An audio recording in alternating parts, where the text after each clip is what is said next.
In 1970, a pair of twin girls in San Diego began speaking to each other in a language nobody had ever heard before. Not a dialect, not gibberish, a fully structured, consistent language with its own grammar, vocabulary, and rules, and they refused to speak anything else.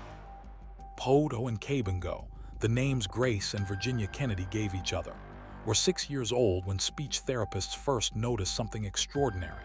The twins had been raised in near isolation by a German-speaking grandmother and an English-speaking mother, barely sent to school, rarely exposed to other children. And in that isolation, they had done something no linguists had ever documented in quite the same way. They had built an entire private language from scratch together. Researchers, linguists, and journalists descended on the family. They recorded hours of the twins speaking rapid-fire, fluid, emotionally expressive conversation in a language only they understood. Some experts claimed it was a mix of distorted English and German. Others believed it was entirely new. The twins themselves couldn't explain it, they simply spoke.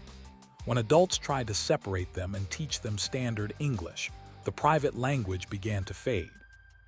And so, it seemed, did something essential between them. As the twins grew older, forced into separate schools and speech therapy, their shared language disappeared. They both eventually learned English, though they always struggled socially. Grace, the more dominant twin, later said in a rare interview that she missed the way she and her sister used to talk. The language they built together was the one place in the world that was entirely theirs. A language built by two children that the entire world of linguistics couldn't fully decode.